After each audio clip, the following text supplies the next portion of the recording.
All right, we are on the play in match 1 of this league with Looting Rug Delver, and that's a pretty easy mulligan. We don't have any lands. Looks like it's going to be that kind of day. All right, all right. That has a couple spells. Mandrills is probably going to be quite slow, so we're going to bottom it. Now, we may as well play the Misty. We could always shuffle the Mandrills back in if the opponent's on maybe a discard deck. I think that would be fair. Turn 1, Arbor Elf. I definitely don't want that Mandrills anytime soon. I would probably very much enjoy a burn spell here. Vapor Snag. That's not actually the worst. This is probably green-red land destruction, Ponza, whatever you like to call it. Let's grab a Steam Vents. Think I'd rather have double blue than double green. Shuffle the Mandrills back in now, and I think we're just going to slam Peasy. They probably have lightning bolts. Unless they're on just straight up green devotion, which might even run lightning bolt, I'm not sure. They probably have bolts for this Tarmogoyf. There's a mountain, snow covered. Speak of the devil, he shall appear and make our Tarmogoyf larger. I actually might bounce that Arbor Elf here. That's probably just bad. We're not even scared of Blood Moon at this point. If they cast a Utopia Sprawl, we might bounce this. This can't get any more basics that help us. Basic Mountain's not going to help if they're on Blood Moon. So I think we're just going to play out this basic forest. I definitely want to cast Goyf.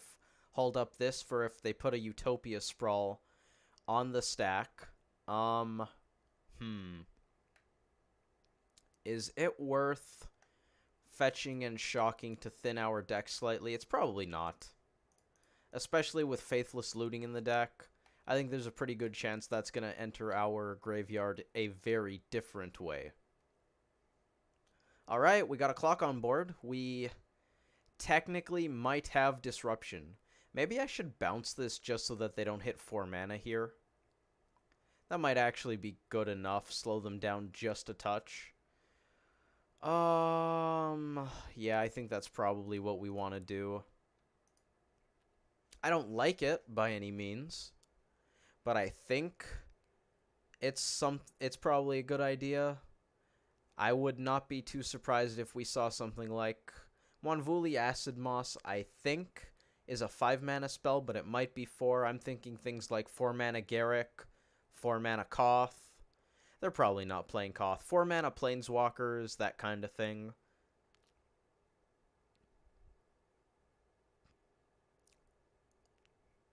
Don't love the idea of our opponent just having 4 mana here. There's Utopia Sprawl. Maybe this is some Lightning Bolt? No, that is in fact Blood Moon. Alright. That's hopefully fine. Serum Visions. Well, we don't have anything else to do with that blue mana, and I just want both of these, right? I know that there is an Arbor Elf coming down, so I think we're going to go Forked Bolt on top, but I really want both of these immediately.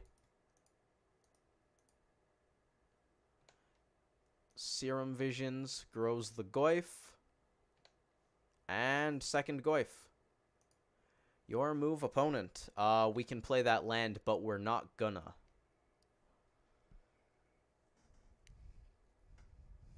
Four mana. Oh, why did I say Arbor Elf? Bloodbraid into Birds of Paradise. Well, you know what? If they go land Arbor Elf, a couple things are gonna get forked bolted here. Otherwise, it might just be BBE. Do I even care? Am I just gonna bash? I might not care. I kind of want to kill this so they can't ramp. I'm a little scared of their ramp. I'm probably more afraid of ramp than I am 3-2. But killing the bird here means that they get to resolve the Arbor Elf unencumbered. Then again, if they have any big spells, we can denial them next turn, which is kind of nice. We put the opponent down to 5 here. Unfortunately, these aren't going to be 5/6s anytime soon. So I kind of almost don't like the line of take out this guy. But you know what? They're going to have chump blockers anyway, so I think we are going to take this out and just keep them off of having 1, 2, 3, 4, 5, 6 mana next turn. Land, I don't think they play prime time, but what if they... You know what? I'm going to really quick check what kind of top end these decks usually run. We have plenty of time on that clock. Greenland Land Destruction, only 9 lists. That's not a lot. Bloodbraid Elves. Inferno Titan is the 6 drop. That is correct. That is correct. I forgot about Inferno Titan. Really has been a little while since I played much Magic. I don't want them to resolve an Inferno Titan. That seems like something that I would want to stop from happening. If they have a Utopia Sprawl, does it happen anyways? I don't think so. 4 mana, second Bloodbraid into Utopia Sprawl. Alright.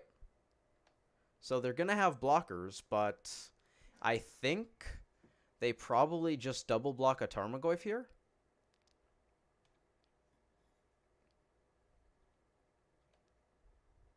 Opponent now at 5 mana for next turn. We're going to lose Tarmogoyf to a Bloodbraid Elf, but I don't think I'm happy to just sit back here, so I think I'm just going to do it anyways. We lose Tarmogoyf, but you know what? We still have one crashing in here, and if we don't attack, we're giving them plenty of time anyways, which seems really bad. Attacking also puts them down to 1, which seems pretty fantastic. Snapcaster Mage, Lightning Bolt, both lethal here. If we find a Traverse, we're going to go Traverse, play land, find Snapcaster Mage. Forked Bolt anyways, so we're looking at 4 Lightning Bolts, Tarfire, Forked Bolt, Snapcaster Mage, and Traverse, all being lethal. That's going to resolve. Can't stop that. We still know about that Arbor Elf. What do we have here in the revealed pile, actually? Chandra, Bird, Utopia Sprawl. None of that's really interesting. They get to draw a card. That's fine. Our hand really helped us out this game. If this Blood Moon was able to cut us off of even a color, we probably would be in much worse shape. If it cuts us off of blue, we don't get to cast this Visions, which really helped. And if it cuts us off of green, we're just in a very bad way. 3 mana for the opponent, maybe another tracker. No, they would have played it before. Okay. Oh, they just had to tap that. That's why. They couldn't make 2 mana without tapping the Sprawl Forest. That is just fine. Arbor Elf, you got it. That's a good chump blocker. Makes sense. The opponent's going to want to keep their Tireless Tracker around. We're probably going to end up boarding out some of these non-creature counterspells. That's a Faithless Looting, which will hopefully draw us into a card that kills the opponent. It did not. We just bin these lands. Actually, either of these non-basics is fine because they're both red sources under Blood Moon, but I think I'd rather just do that. We're going to keep swinging here. They might trade their board for Tarmogoyf, but you know that means they no longer have Tracker, and they no longer have Arbor Elf, which is kind of okay. I'd be much happier if I had a removal spell to help Goyf out here, but you know what? Vapor Snag is also lethal right now. I forgot about that. Dismember's not. We have Dismember, Vapor Snags, and Burn spells as our removal. Any removal spell that helps Tarmogoyf connect in the future that isn't named Dismember just wins the game on the spot.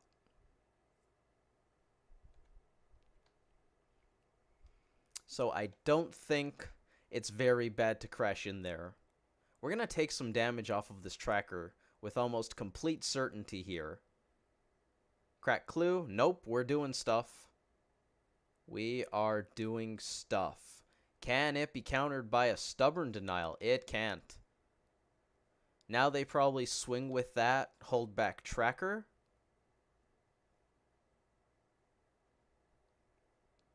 Yep, that's going to happen. They can crack that Clue off of the Sprawl Forest to make Tracker trade with Goyf, but that's the exact same as Goyf attacking and trading with Tracker. So I don't think I actually stop attacking here. This doesn't have Pro Blue, so we can Vapor Snag it just the same. Dismember actually looks lethal here, right? We kill this, we crack in for lethal. So all of our removal spells, Snapcaster Mage, and Traverse the Ulvenwald, looking to finish the opponent off. If we don't find any of those, we probably spend 3 mana flashing back this Faithless Looting, draw 2 cards, discard Denial, and card that isn't named Lightning Bolt, play land, play Lightning Bolt. Dismember no longer lethal, which means we dismember the Stormbreath Dragon, hold back Goyf to chump block Tireless Tracker. Forked Bolt. We did it. Good job, team. I mean, we had something like 10 spells that killed them immediately. We were just waiting, trying to stay alive long enough to find one. All right. Green-red, land destruction, Ponza. You know, they actually didn't find any Stone Rain effects, which probably is really important to us winning that game, because they would have blown up our basics with pretty well complete certainty. What do I like against land destruction? I don't have a plan yet for this build, but I do have plans in previous builds, so we're going to use those as inspiration. What do we got? Where is it? We just have to find it. A lot of decks I have sideboard plans against. Makes it kind of hard to find stuff. Destructive Revelry. Good against Blood Moon. I guess. It's not always going to be good against Blood Moon. That's kind of a little on the okay side, I think. If we don't have green mana, it's bad. I want Anger and Pyroclasm because they have a lot of little dudes that I would very well like to kill. Let's throw all of these here. We can sort through them after. Decide if we don't like anything. On the play, apparently I used to like Spreading Seas. That's not a thing anymore. EE blows up a lot of their stuff. And Basilisk Collar against Ponza. I guess. Life gain is adequate. Where is EE? EE I like because it blows up. If you set it on 1, you can take out Utopia Sprawls. You can take out Arbor Elves, Birds. That's nice. You can also set it higher if they don't have something like a Moon in play or haven't just ravaged your lands. And you can blow up things like basically Tireless Tracker. I don't think they play a lot of 2-drops. I'm really iffy on this Basilisk Collar. Death Touch seems okay. Lifelink also seems okay. Having a card that will often not do anything seems really bad. What do I normally take out? 1 Snapcaster Mage. We're only playing 1 now, so we're going to keep it as is. Nux, I used to take out. Curious Obsession.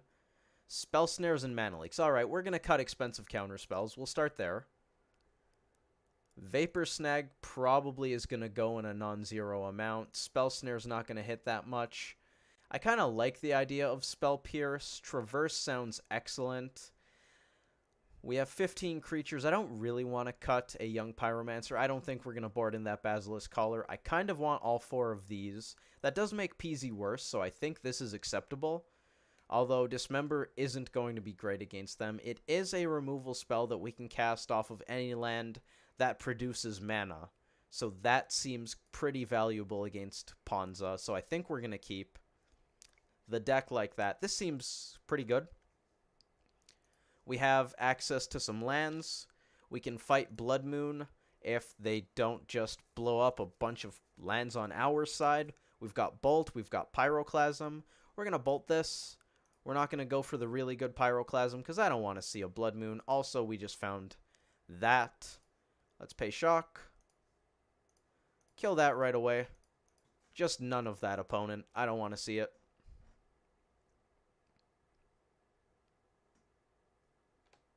Alright. I'm going to fetch out a basic forest, or at least play out this foothills, because I want to be able to get the forest. Since we drew this island, green mana is much more important. At least finding it is more important, because we already found that color. This is Nissa, Voice of Zendikar. Not often you see that in Modern. What are we doing, making a plant? Alright. I think we're... I don't know if I want to get the basic forest. This is the only green card in my hand, so getting the basic forest doesn't punish us that much, just because if they blow it up with a Stone Rain after, we don't have any green cards left, at least for now. I also don't hate drawing the basic forest, so I think I'm not going to crack this until we draw. Now we're going to go grab basic island, basic forest off of these. Just have Blood Moon mana. Get the forest. I believe I want the second island. Maybe we want another red source in case they blow that up. That could be really appealing.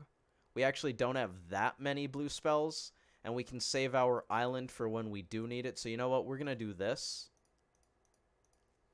Delve these. We have more stuff for Snapcaster Mage. Tarmogoyf doesn't really care.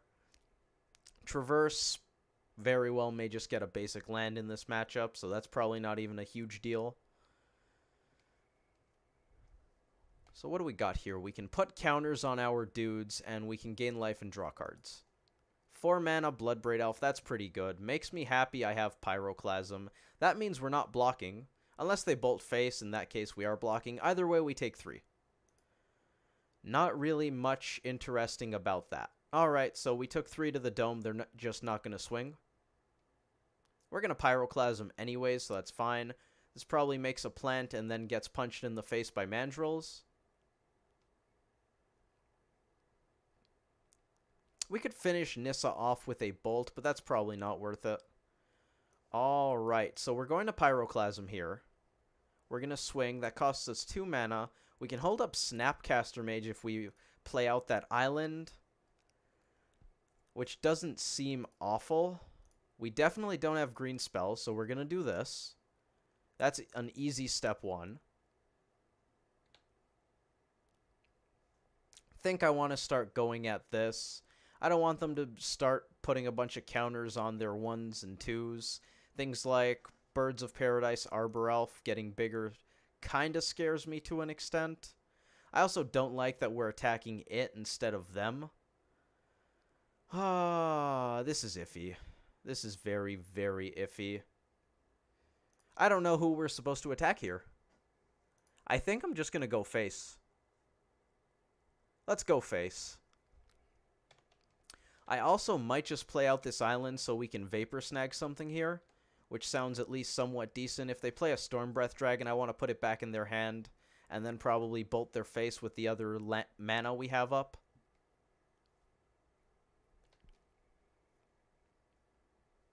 I assume that's just more basics. Yeah, they don't need to take more damage. Their mana's fine. Both of us have very good mana, actually, for the time being. We might not in a little while. That Storm Breath Dragon, that's A-okay. Oh, hopefully they put a counter on it. That'd be fantastic.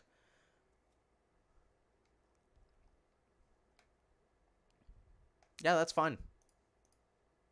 Basically, Time Walk, you lose a life for 1 mana. That's the kind of scenario where the tempo off of Vapor Snag is just completely huge. We bolt the opponent, they go to 9, we swing at them. Even if they chump, they go to 6. Then we have Bolt, Snap, Bolt. Oh, did I just do the math right? I did not do the math right. I might have done the math right. I think we just won.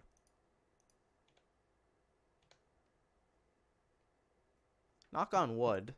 Maybe they have some stellar pact that kills us and somehow doesn't kill them on the way back. 1, 2. That's pretty ridiculous. I feel like the Ponza player hit a bit of a rut there in terms of both games not finding any Stone Rain effects. That's just nuts. I don't think that matchup's that good. I don't know if that completely validates our decision to just ignore the Nissa, but you know what? That was awesome. I probably should have done some extra math there. We did have both of those bolts in hand, I think, when I made that decision. So I feel like I should have done the combat math a little sooner, knowing that I could bounce something like a Tireless Tracker with Vapor Snag. But yeah, that was awesome. Thank you all for watching. I hope you enjoyed that video. That was pretty stellar from my perspective. And, of course, I hope to see you in the next one.